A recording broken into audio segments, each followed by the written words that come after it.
स्वागत है दोस्तों आपका हमारे इस YouTube चैनल पे। दोस्तों आज इस वीडियो में हम बात करेंगे जो बीपीएससी का जो एग्ज़ाम होने वाला है 27 दिसंबर का। तो उससे संबंधित मैंने, जैसा कि आप लोगों को पता ही होगा कि टेस्ट सीरीज़ मैंने चला रहा है। तो आज इसमें सदाबहार टेस्ट सीरीज़ में आज चौथा टेस्ट सीरीज है ये। इसमें जीव विज्ञान का जो भी प्रीवियस ईयर में बीपीएससी में पूछा गया है अब तक जीव विज्ञान से प्रश्न, वो सारा इसमें कलेक्शन आज करवाएंगे। ठीक है। और ये बीपीएससी के लिए तो इम्पोर्टेंट है ही, साथ में जो छात्र बिहार दरोगा का, ठीक है, और बिहार एसएससी का, सचिवालय सहायक का, बिहार कांस्टेबल का जो तैयारी कर रहे हैं, और जो बिहार में जो रेंज ऑफिसर का एग्ज़ाम होने वाला है, तो इस तरह से कहिए कि सारे जो बिहार में एग्ज़ाम होने वाला उसके लिए बहुत ही महत्वपूर्ण ये आपका प्रश्न होगा। तो आप लोग भी ज़रूर देखें। और बीपीएससी वाले तो खैर देख ही ले, क्योंकि आप लोग को पता होगा, आप 64वीं से लेकर 66वीं बीपीएससी का क्वेश्चन पेपर निकाल कर देख लें, बहुत सारा क्वेश्चन उसमें रिपीट करता ही है। तो चलिए ज़्यादा देर ना करते हुए, आप लोगों का डिमांड था कि सर, जैसा कि मैंने फिजिक्स का बना दिया था, केमिस्ट्री का बना दिया था, बायोलॉजी आप लोग डिमांड कर रहे थे, तो आज बायोलॉजी भी आप लोग का बना दिया हूँ। तो चलिए लीजिए, इस पूरे वीडियो को आप लोग देख लीजिए, क्वेश्चन और आंसर और कुछ एक्सप्लेनेशन के साथ भी। चलिए शुरू करते हैं। पहला क्वेश्चन बोल रहा है कि पुस्तक द ओरिजिन ऑफ स्पीसीज किसने लिखी है। तो पहला का सही आंसर हो जाएगा ऑप्शन डी, डार्विन ने। ठीक है। और डार्विन जो थे, the theory of natural selection का भी इन्होंने प्रतिपादित ये कंसेप्ट दिया था। नेक्स्ट है ये दूसरा नंबर। दूसरा क्वेश्चन बोल रहा है कि मानव तंत्र में इंसुलिन किसका चयापचय यानी कि मेटाबॉलिज्म नियंत्रित करता है। तो दूसरा का सही आंसर हो जाएगा ऑप्शन बी, कार्बोहाइड्रेट। और इंसुलिन एक अग्न्याशय से यानी कि पैंक्रियास से अंतस्रावी होता है, और यह हार्मोन एक प्रोटीन होता है। ठीक है। नेक्स्ट है ये तीसरा नंबर में। तीसरा क्वेश्चन बोल रहा है कि निम्नलिखित में से एंटीबायोटिक है। तो तीसरा का सही ऑप्शन हो जाएगा ई। उपयुक्त विकल्पों में पेंसिलिन, ठीक है, पेंसिलिन तथा सल्फाडायाजीन, ये जो दोनों है ये एंटीबायोटिक है। ठीक है। और एंटीबायोटिक का उपयोग बैक्टीरिया जनित रोगों के उपचार के लिए किया जाता है। तो एक से अधिक इसमें से आंसर इसका हो जाता। नेक्स्ट है ये चौथा नंबर में। चौथा बोल रहा है कि निम्नलिखित में से कौन सा मुख्यतः कार्बोहाइड्रेट है। तो चौथा का सही आंसर हो जाएगा ऑप्शन सी, चावल। और 100 ग्राम पके हुए चावल में लगभग 25.5 ग्राम कार्बोहाइड्रेट की मात्रा होती है, और वास्तव में चावल में 90% कैलोरी कार्बोहाइड्रेट से आती है। ठीक है। नेक्स्ट है ये पांचवा नंबर में। पांचवा बोल रहा है कि कीट संवर्धन क्या है। तो पांचवा का सही आंसर हो जाएगा ऑप्शन ए, कीटों की वृद्धि करने का विज्ञान। ठीक है। नेक्स्ट है ये छठा नंबर में। छठा बोल रहा है कि जेनेटिक्स निम्न में से किसके अध्ययन है। तो छठा का सही आंसर हो जाएगा ऑप्शन डी, आनुवांशिकता और विचरण का ये जेनेटिक्स में अध्ययन किया जाता है। नेक्स्ट है ये सातवां नंबर। सातवां बोल रहा है कि लौंग पौधे के निम्नलिखित में से किस भाग से प्राप्त होते हैं। तो लौंग किस भाग से प्राप्त होता है। तो सातवां का सही आंसर हो जाएगा ऑप्शन डी, शुष्क पुष्पकली। और नेक्स्ट आइए आठवां नंबर। ठीक है। आठवां बोल रहा है कि पादप कली है। तो इसका सही आंसर हो जाएगा ऑप्शन ए, एक भ्रूणीय टहनी। नेक्स्ट आइए 9 नंबर में। 9 बोल रहा है कि पौधे जो नमक युक्त मिट्टी में उगते हैं को क्या कहा जाता है। तो इसका सही आंसर हो जाएगा ऑप्शन सी, हैलोफाइट। नेक्स्ट आइए 10वां नंबर में। 10वां बोल रहा है कि इलेक्ट्रोएन्सेफेलोग्राम ईईजी निम्नलिखित में से किसकी निगरानी के लिए उपयोग होता है। तो 10वां का सही आंसर हो जाएगा ऑप्शन डी, मस्तिष्क। 11 नंबर आइए। 11 बोल रहा है कि जीवों में अत्यधिक विविधता का कारण है। तो 11 का सही आंसर हो जाएगा ऑप्शन सी, उत्परिवर्तन। और उत्परिवर्तन का सिद्धांत किसने दिया था। तो ये डी ब्रीज ने दिया था।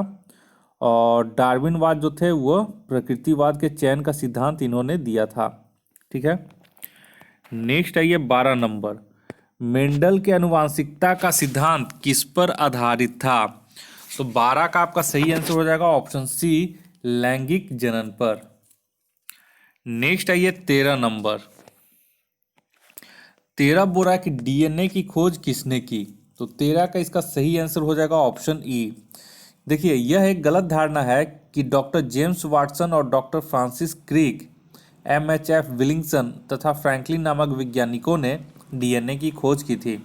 वस्तुतः इन वैज्ञानिकों ने एक्सरे विश्लेषण द्वारा वर्ष 1953 में डीएनए का कुंडलीकार विन्यास प्रस्तुत किया था। वास्तव में डीएनए की पहचान सर्वप्रथम 1869 में स्विस रसायन शास्त्री फ्रेडरिक मिस्चर ने की थी, और फ्रेडरिक ने इसे न्यूक्लिन कहा था। ठीक है। इस वजह से इसका आंसर ई होगा। नेक्स्ट आइए 14 नंबर में, 14 बोला कि जीव कोशिकाओं में अनुवांशिक लक्षण अनुवांशिक लक्षणों के नियंत्रण में निम्नलिखित में से कौन सा उत्तरदायी है? तो 14 का सही आंसर हो जाएगा option D, DNA. Deoxyribo nucleic acid DNA का फुल फॉर्म होता है। नेक्स्ट आइए 15 नंबर, 15 बोला यकृत एवं मांसपेशियों में ऊर्जा जमा होती है। तो 15 का सही आंसर हो जाएगा ऑप्शन डी, ग्लाइकोजन के रूप में। नेक्स्ट आइए 16 नंबर, 16 बोला मानव शरीर में होता है। तो इसका सही आंसर हो जाएगा ऑप्शन ए, लगभग 70% पानी। नेक्स्ट आइए 17 नंबर में, 17 बोला कि निम्नलिखित में से कौन सा विटामिन प्रतिस्कंदक विषों के प्रति विष प्रतिकारक के रूप में प्रयोग किया जाता है? तो 17 का सही आंसर हो जाएगा ऑप्शन डी, विटामिन के। मतलब प्रतिविष प्रतिकारक मतलब होता है एंटीडॉट के रूप में, ठीक है, और विटामिन के का इसका प्रयोग किया जाता है। और इस विटामिन को रुधिर स्रावी रोधी पदार्थ यानी कि एंटी हेमरोजिक फैक्टर भी कहा जाता है। और इसकी कमी वाले व्यक्तियों का ऑपरेशन आसानी से नहीं किया जा सकता, क्योंकि अधिक रुधिर बह जाने से उनकी मृत्यु होने का भी डर रहता है। नेक्स्ट आइए 18 नंबर, निम्नलिखित में से किस विटामिन को ऑर्गो कैल्सीफेरॉल कहा जाता है? इसका सही आंसर हो जाएगा ऑप्शन ए, विटामिन D2 को। ठीक है। और जबकि विटामिन D3 को कोलिकैल्सीफेरॉल कहा जाता है। और विटामिन D2 विटामिन डी का वह प्रकार है जो मुख्यतः भोजन व आहार अनुपूरक के रूप में मनुष्य को प्राप्त होता है। नेक्स्ट आइए 19 नंबर में, 19 नंबर बोल रहा है कि निम्नलिखित में से कौन सा युग्म सही सुमेलित नहीं है? यहाँ पे देखिए, आप लोग हमेशा ध्यान दीजिएगा कि किसमें नहीं पूछ रहा है या क्या पूछ रहा है। ठीक है, क्योंकि बहुत सारे लोग स्टूडेंट एग्जाम में क्वेश्चन एकदम जल्दी भी पढ़ के गलत कर देते हैं। ठीक है, तो आराम से पढ़िएगा और आराम से आंसर दीजिएगा। तो अच्छा, यहाँ पे 19 छूट गया था कि मानव शरीर में विटामिन ए भंडारित होता है। तो इसका तो सही आंसर हो जाएगा ऑप्शन ए, यकृत में यानी कि लीवर में। ठीक है। और विटामिन ए की कमी से रतौंधी और जेरोप्थैल्मिया जैसे नामक रोग होते हैं, जो कि आंख से संबंधित होता है। 20 नंबर में आइए, निम्नलिखित में से कौन सा युग्म सही सुमेलित नहीं है? तो 20 का सही आंसर हो जाएगा ऑप्शन बी, टोकोफेरॉल जो है वो सही सुमेलित नहीं है।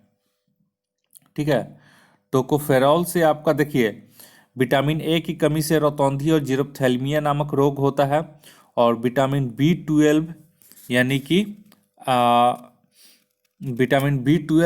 कि आपका कोबालमिन होता है नामक, और इसकी कमी से रक्त अल्पता का बीमारी होता है। और विटामिन डी जिसको कैल्सीफेरॉल कहा जाता है, और इसकी कमी से बच्चों में रिकेट्स नामक रोग होता है। और बेरी जो होता है वो आपका विटामिन B1 की कमी से होता है। तो यहाँ पे थायमीन हो जाता, जो कि यहाँ पे गलती दिया गया है। ठीक है, और थायमीन की कमी से होता है बेरी न कि टोकोफेरॉल से। ठीक है, यही वजह है, ऑप्शन बी इसका सही हो जाएगा। टोकोफेरॉल यानी विटामिन ई को टोकोफेरॉल कहते हैं। नेक्स्ट है ये 21 नंबर। 21 बोल रहा है निम्नलिखित में से किस युग में सही सुमेल नहीं है। तो 21 का सही आंसर हो जाएगा ऑप्शन ई। क्यों? क्योंकि देखिए सही सुमेल नहीं है पूछ रहा है, ठीक है। तो संतरा में तो विटामिन सी हो जाता है, तो ये तो सुमेलित नहीं है। अब देखिए सूर्य के प्रकाश एवं कौड़ यकृत तेल विटामिन डी में, तो ये एक तरह से सही सुमेलित है, ठीक है।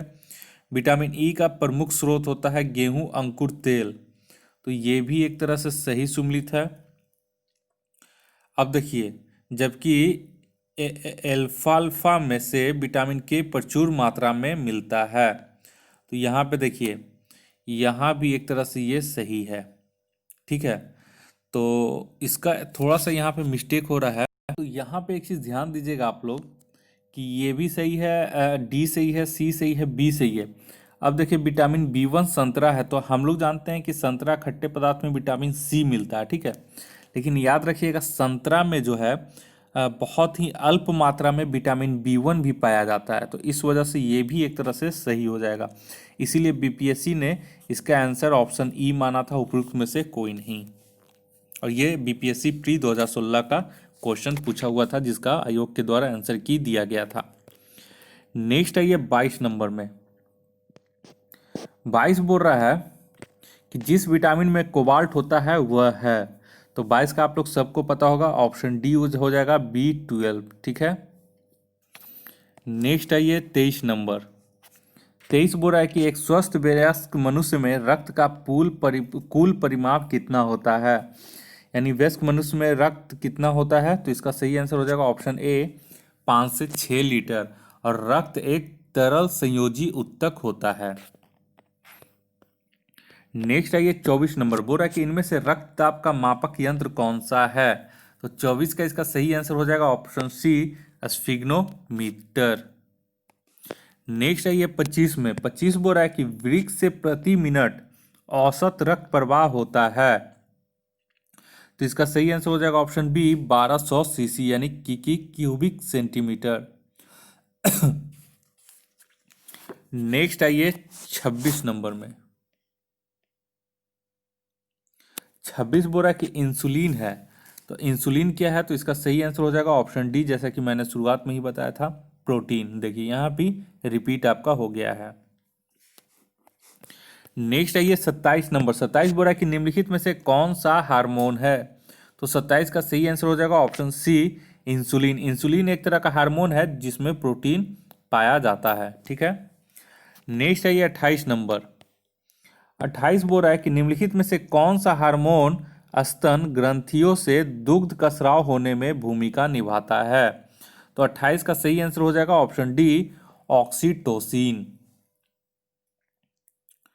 और यही वजह है कि गाय वगैरह में देखिएगा तो ऑक्सीटोसिन का भी इंजेक्शन लगाया जाता है। नेक्स्ट है ये 29 नंबर। 29 बोलता है निम्नलिखित में से किस हार्मोन में आयोडीन मिली होती है। तो ये तो देख के ही पता चल गया होगा आपको, ऑप्शन सी होगा थायरॉक्सिन। नेक्स्ट है ये 30 नंबर। प्रकाश संश्लेषण होता है, तो 30 का सही आंसर हो जाएगा ऑप्शन सी क्लोरोप्लास्ट में। नेक्स्ट आइए 31 नंबर। 31 बोल रहा है कि प्रकाश संश्लेषण का उपोत्पाद है, यानी कि बाई प्रोडक्ट। इसको इंग्लिश में उपोत्पाद को बोलते हैं बाई प्रोडक्ट। तो 31 का सही आंसर हो जाएगा ऑप्शन बी O2, और ये 65वीं बीपीएससी का ही है।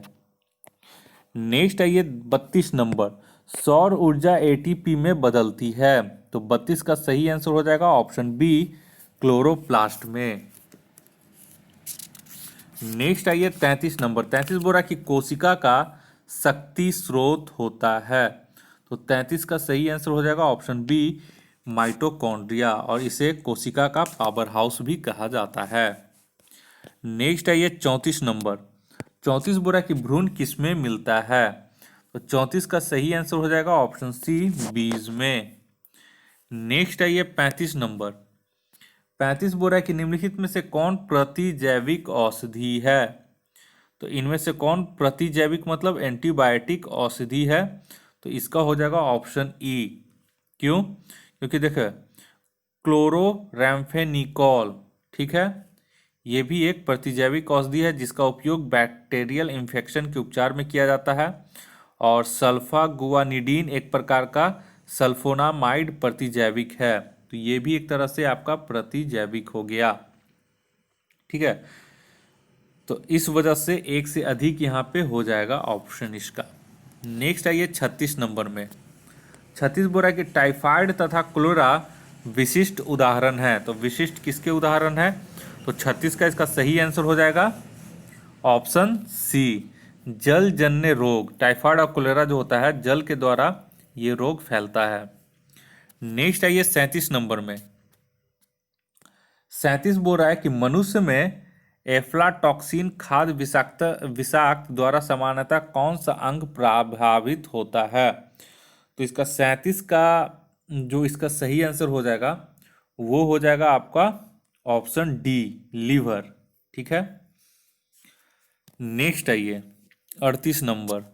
38 बोल रहा है कि मनुष्य के शरीर के किस अंग में लिम्फोसाइट्स का निर्माण होता है? तो इसका सही आंसर हो जाएगा ऑप्शन ई, मनुष्य के शरीर में तिल्ली या प्लीहा स्प्लीन जो होता है, थाइमस ग्रंथि और अस्थि मज्जा आदि में लिम्फोसाइट का निर्माण होता है। तो तिल्ली और अस्थि मज्जा यहाँ दोनों हो जाएगा उपयुक्त में से एक से अधिक, इसलिए ऑप्शन ई इसका सही होगा। नेक्स्ट आइए 39 नंबर। 39 बोल रहा है कि ऑन्कोजीन संबंधित है, तो ऑन्कोजीन किससे संबंधित है? तो 39 का सही आंसर हो जाएगा ऑप्शन सी, कर्क रोग, जिसको इंग्लिश में कैंसर रोग भी बोलते हैं। और ऑन्कोलॉजी वही कैंसर से संबंधित बीमारियों को ठीक करने का उसमें अध्ययन किया जाता है। नेक्स्ट आइए 40 नंबर।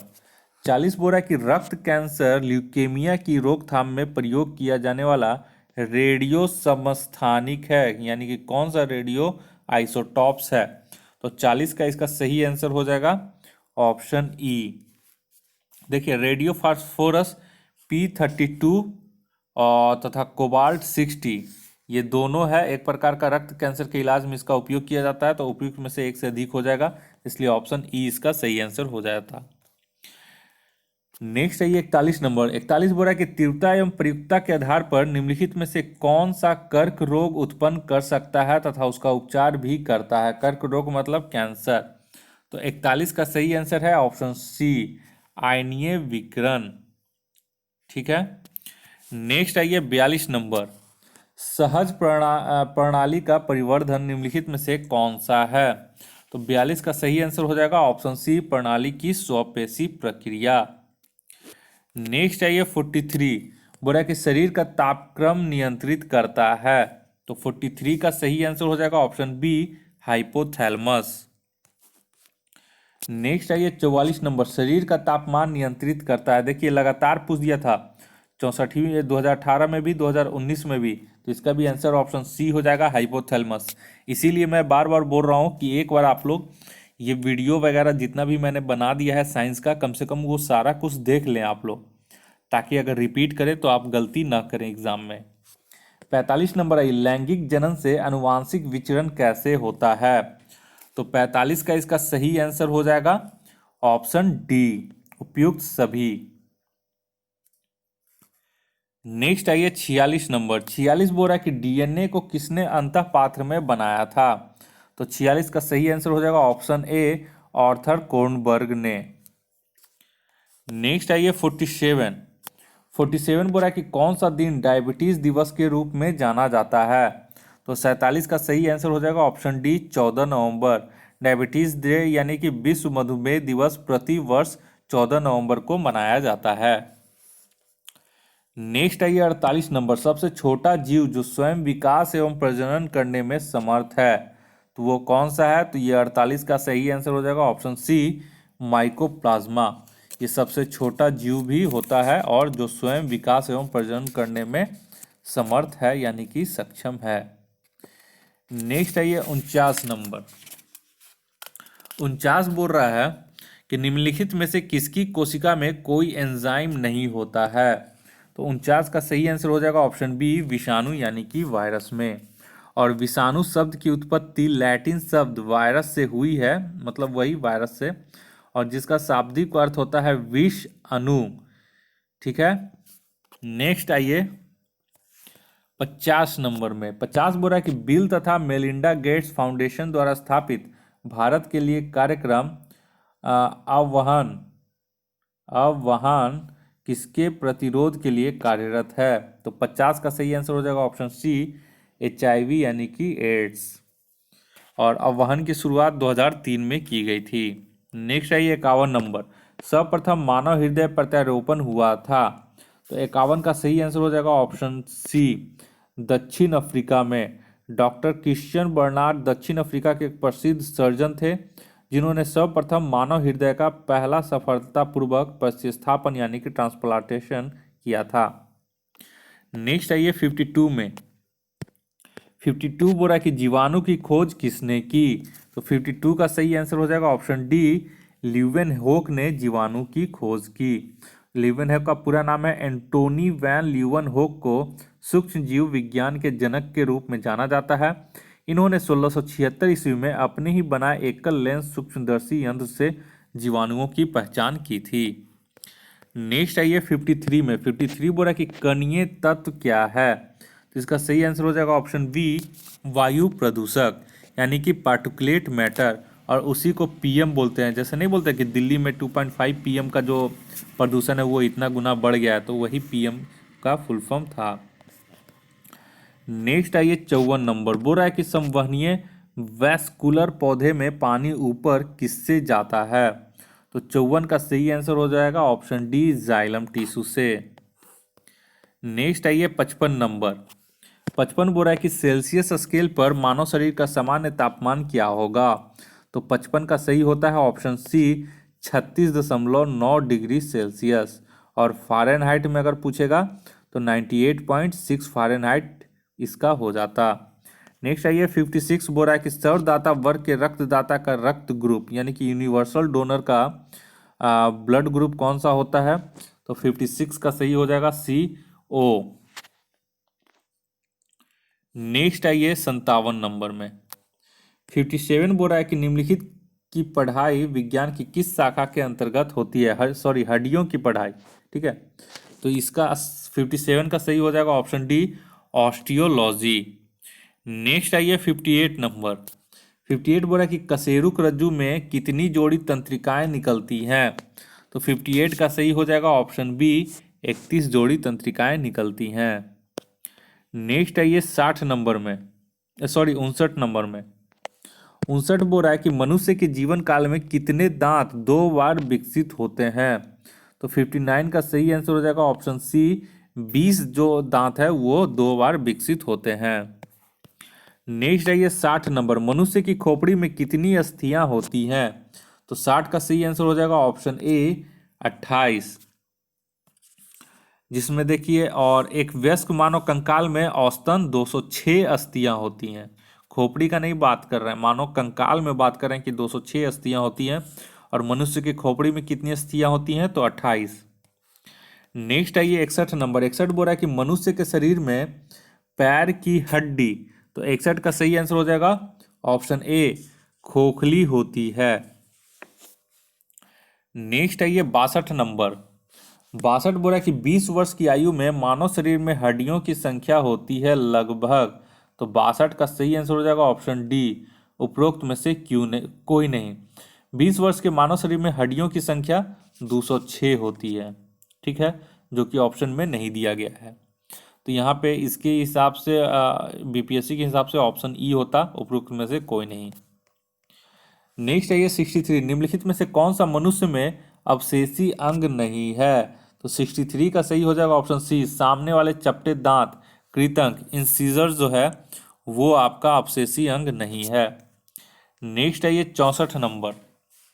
64 बोल रहा है कि जैविक सिस्टम में रासायनिक क्रिया की प्रक्रिया को तेज करने में उत्तरदायी पदार्थ है। तो 64 का सही आंसर हो जाएगा ऑप्शन सी, एंजाइम। अब आइए नेक्स्ट क्वेश्चन 65 में। 65 क्वेश्चन बोल रहा है कि विटामिन जो खट्टे फलों में पाया जाता है तथा चर्म को स्वस्थ रखने में जरूरी होता है, तो ये हो जाएगा option C, vitamin C. Next है ये 66, विटामिन सी का रासायनिक नाम क्या है? तो इसका सही आंसर हो जाएगा ऑप्शन ए, एस्कॉर्बिक एसिड या एस्कॉर्बिक अम्ल। नेक्स्ट है ये 67 में, यहाँ पे पूछ रहा है कि इलुनीन इल्यूनिन प्राप्त होता है। तो किससे प्राप्त होता है? तो 67 का सही हो जाएगा ऑप्शन बी, डहेलिया की जड़ों से।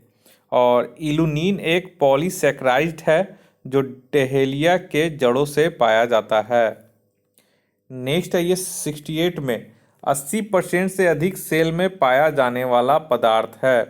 तो 68 का सही आंसर हो जाएगा ऑप्शन डी, जल।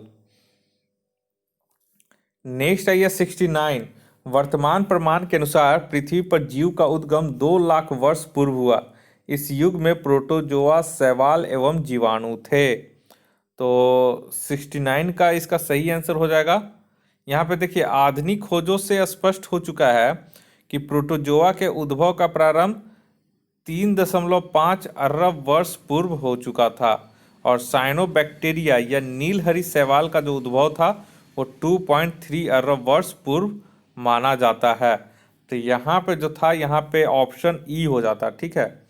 ई ऑप्शन यहाँ पे नहीं दिया हुआ है तो ई ऑप्शन यहाँ पे होता। नेक्स्ट है ये 70 में 70 बोला कि निषेचन की क्रिया कहाँ पर होती है। तो 70 का सही आंसर हो जाएगा ऑप्शन बी, अंडवाहिनी में। नेक्स्ट है ये 71 नंबर 71 बोला कि आधुनिक मनुष्य का पूर्वज है। तो 71 का सही आंसर हो जाएगा ऑप्शन बी, क्रो मैग्नान मनुष्य। और क्रो मैग्नान आधुनिक मानव से मिलता जुलता है। यह आज के मानव के एकदम समान 6 फुट लंबा और पूरी तरह सीधा था। वह पाषाण युग में रहता था और अस्थि औजारों का प्रयोग करता था। नेक्स्ट है ये 72, विकास का मुख्य कारक है। तो 72 का सही आंसर हो जाएगा ऑप्शन डी, प्राकृतिक वरण। नेक्स्ट है ये 73 नंबर 73 बोला कि शैवाल और कवक के मिलने से लाइकेन बनता है जिसे कहते हैं। तो 73 का सही आंसर हो जाएगा ऑप्शन बी, म्यूचुअलिज्म। नेक्स्ट है ये 74 नंबर 74 बोला कि प्रतिवर्ती क्रियाओं का नियंत्रण केंद्र कहाँ पर है। तो 74 का इसका सही आंसर हो जाएगा ऑप्शन सी, कशेरुक रज्जु यानी कि स्पाइनल कोड। ये आप लोग याद रखिएगा, ये इंपॉर्टेंट क्वेश्चन है 74 का, ठीक है। नेक्स्ट है ये 75 नंबर 75 बोला कि विकास का कारण है। तो 75 का सही आंसर हो जाएगा ऑप्शन सी, एक पीढ़ी से दूसरे पीढ़ी तक अनुकूलन, ठीक है। नेक्स्ट है ये 76 बोला कि कच्चे फलों को कृत्रिम रूप से पकाने के लिए प्रयोग में लाए जाने वाली गैस का नाम है। तो 76 का सही आंसर हो जाएगा यहाँ पे बी और डी दोनों होता। तो इसका ऑप्शन यहाँ पे ई हो जाता है, एक से अधिक, एसिटिलीन और एथिलीन, ठीक है। देखिए फलों को पकाने में एसिटिलीन और एथिलीन दोनों गैसों का प्रयोग किया जाता है। यद्यपि वर्तमान में एसिटिलीन के द्वारा फल पकाने पर प्रतिबंध लगा दिया गया है और प्राकृतिक रूप से फल एथिलीन हार्मोन द्वारा पकता है और कृत्रिम रूप से फल पकाने के लिए भी इथिलीन गैस का प्रयोग किया जाता है। तो प्राकृतिक रूप से तो इथिलीन का हार्मोन द्वारा पकता ही है, लेकिन कृत्रिम रूप से भी आपका इथिलीन का प्रयोग किया जाता है इथिलीन गैस का पकाने के लिए, ठीक है। और एसिटिलीन का तो प्रयोग बंद ही कर दिया गया है, कृत्रिम रूप से पकाया जाता था जो। नेक्स्ट है ये 77 में माँ पौधे की भांति पौधा मिलता है। तो 77 का इसका सही आंसर हो जाएगा ऑप्शन सी, इन दोनों से, बीजों से और तना काट से।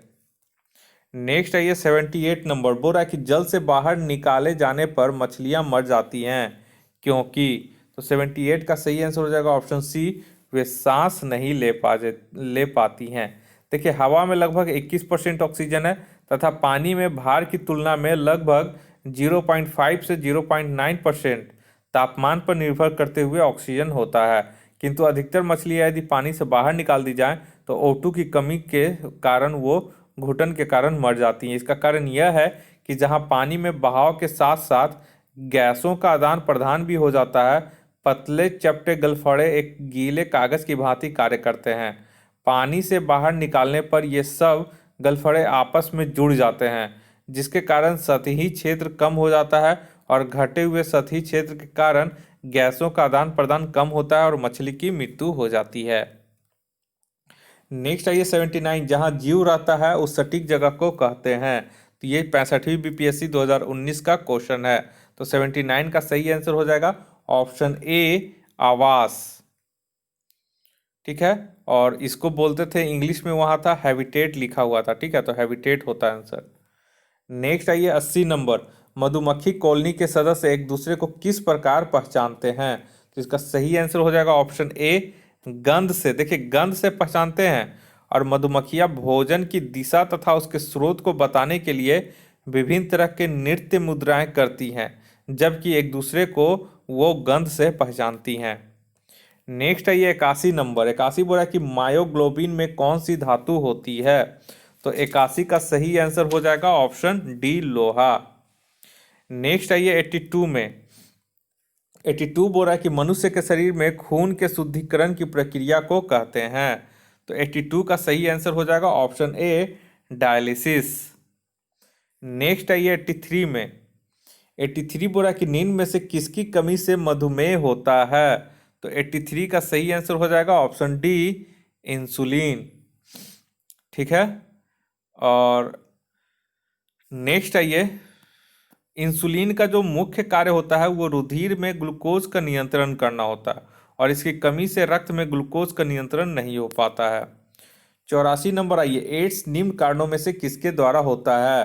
तो ये HIV वायरस यानी कि विषाणु, ऑप्शन सी इसका सही हो जाएगा। नेक्स्ट आइए 85 नंबर, एड्स किसके कारण होता है। तो ये डी हो जाएगा, वायरस के कारण। देख रहे हैं, सारा रिपीट कर रहा है। देखिए फिर हो गया, HIV द्वारा होने वाला रोग, तो ऑप्शन डी, एड्स।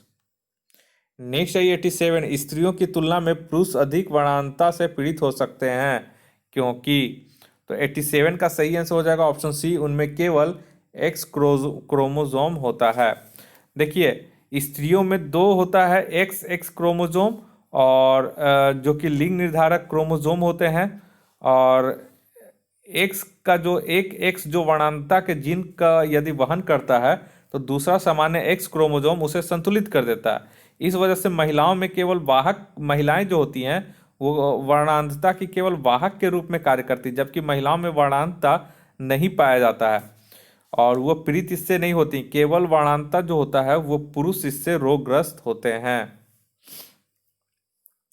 नेक्स्ट आइए 88 नंबर, एस्पिरिन कहाँ से मिलता है। तो इसका सही आंसर हो जाएगा ऑप्शन सी, एक पेड़ से।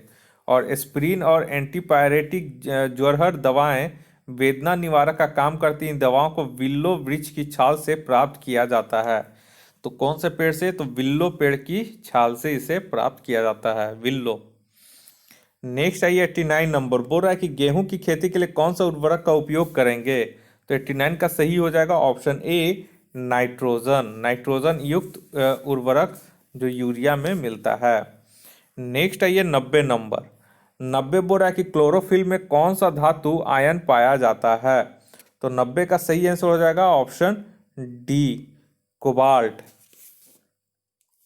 और क्लोरोफिल में आप देख लीजिए मैग्नीश, यहाँ पे सॉरी, यहाँ पे गलत बता दिया, डी नहीं होगा, ऑप्शन बी होगा, मैग्नीशियम। क्लोरोफिल में मैग्नीशियम आयन पाया जाता है। ठीक है, ये आप लोग थोड़ा सा याद रखिएगा, ये पूछा हुआ भी है। देखिए यहाँ पे 2004 में भी, आगे भी पूछ सकता है। तो क्लोरोफिल में मैग्नीशियम नामक धातु आयन पाया जाता है। नेक्स्ट आइए 91 में, 91 बोल रहा है आपका कि पौधे एवं पेड़ों का खाना तैयार करने की प्रक्रिया कहलाती है। तो 91 का सही आंसर हो जाएगा ऑप्शन डी, फोटोसिंथेसिस। नेक्स्ट आइए 92, 92 बोल रहा है कि जीवन चक्र की दृष्टि से पौधे का सबसे महत्वपूर्ण अंग है। तो 92 का सही आंसर हो जाएगा ऑप्शन ए, पुष्प। नेक्स्ट आइए 93 नंबर, सबसे लंबा जीवित वृक्ष है। तो 93 का सही आंसर हो जाएगा ऑप्शन बी, सिकोआ।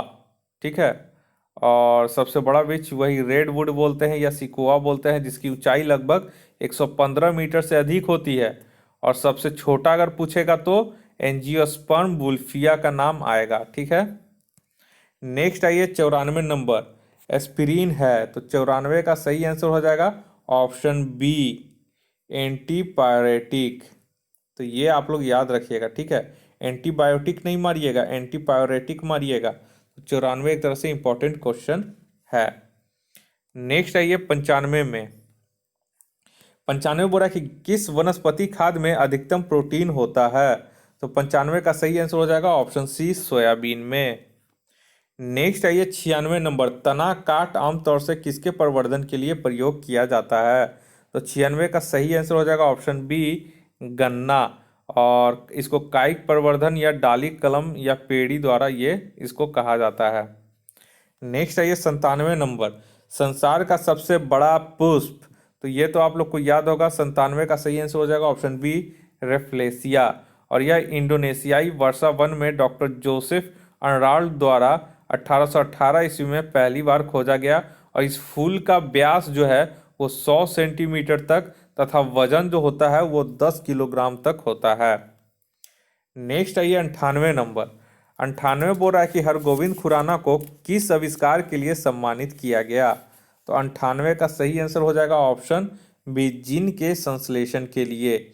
और हरगोविंद खुराना को जिन संश्लेषण के लिए 1968 में यानी कि 1968 में चिकित्सा का नोबेल पुरस्कार दिया गया था। नेक्स्ट आइए 99 नंबर। 99 बोला कि डॉक्टरों द्वारा एनेस्थीसिया के रूप में प्रयोग होने वाली हास्य गैस है। तो 99 का सही आंसर हो जाएगा ऑप्शन सी, नाइट्रस ऑक्साइड यानी कि N2O। नेक्स्ट आइए 100 नंबर में। आर्कियोप्टेरिक्स क्या है? तो 100 का इसका सही आंसर हो जाएगा ऑप्शन ए, जुरासिक युग का सर्व पुरातन पक्षी। नेक्स्ट आइए 101 नंबर। डॉल्फिन वर्गीकृत किए जाते हैं, तो 101 का सही आंसर हो जाएगा ऑप्शन डी, स्तनी में। और इसमें से गंगा डॉल्फिन जो है वो भारत की राष्ट्रीय जलीय जीव है। नेक्स्ट आइए 102 नंबर। प्रतिवर्ष 5 लाख भारतीय एक रोग से मरते हैं, इसकी पहचान करें। तो 102 का सही आंसर हो जाएगा ऑप्शन डी, क्षय रोग यानी कि टीबी यानी कि ट्यूबरक्लोसिस। और ये किसके कारण होता है? ये माइकोबैक्टीरियम ट्यूबरक्लोसिस नामक बैक्टीरिया से होता है। और क्षय रोग से मनुष्य का प्रभावित अंग तो फेफड़ा होता है। ठीक है। नेक्स्ट आइए 103 नंबर। 103 बोला कि शर्कराओं में सबसे मीठी होती है, तो ये तो आप लोग को पता होगा। 103 का सही आंसर हो जाएगा ऑप्शन ए, फ्रक्टोज। और फ्रक्टोज जो होता है वो मोनोसैकराइज्ड होता है। 104 आइए, मटर पौधा है, तो 104 का सही आंसर हो जाएगा ऑप्शन ए, साग पौधा है। और मटर साग कुल का द्विबीजपत्री पौधा है, यह रबी की फसल है। ठीक है। और स्वर्ण रेखा, अपर्णा, पारस, अंबिका आदि इसके मुख्य प्रजातियां हैं। नेक्स्ट आइए 105 नंबर। थायराइड ग्रंथि थायरॉक्सिन स्रावित करने के लिए उत्तेजित करने वाला अंतःस्रावी हार्मोन कौन सा है? तो 105 का सही आंसर हो जाएगा ऑप्शन ए, TSH। और TSH का फुल फॉर्म होता है थायराइड स्टिमुलेटिंग हार्मोन। और ये आपका इंपॉर्टेंट क्वेश्चन है, इसे आप लोग 105 का याद कर लीजिएगा। नेक्स्ट आइए 106 नंबर और लास्ट क्वेश्चन। जब हम बकरी या भेड़ का मांस खाते हैं तब हम 106 का सही आंसर हो जाएगा ऑप्शन बी, द्वितीय उपभोक्ता होते हैं। तो एक तरह से ये बायोलॉजी का कंप्लीट हो गया है। तो अब पूरी तरीके से बीपीएससी का जो भी प्रीवियस ईयर था, फिजिक्स, केमिस्ट्री और बायो, अब ये सारा कंप्लीट हो चुका है। अब देखते हैं अगर समय मिलता है तो नेक्स्ट वीडियो हम प्राचीन भारतीय इतिहास से संबंधित भी लेकर आएंगे। इसमें बिहार से ज़्यादा संबंधित क्वेश्चन रहेंगे, जो कि बीपीएससी का प्रीवियस ईयर का ही सारा क्वेश्चन पेपर रहेगा। तो अगर आप इस वीडियो को पसंद कर रहे हैं तो कृपया करके इस वीडियो को आप लोग चैनल को सब्सक्राइब कर लें। और इस वीडियो को आप लोग लाइक करें, शेयर कर लें अपने दोस्तों में। इस वीडियो को देखने के लिए आप लोग का बहुत बहुत शुक्रिया। आपका दिन मंगलमय हो। धन्यवाद।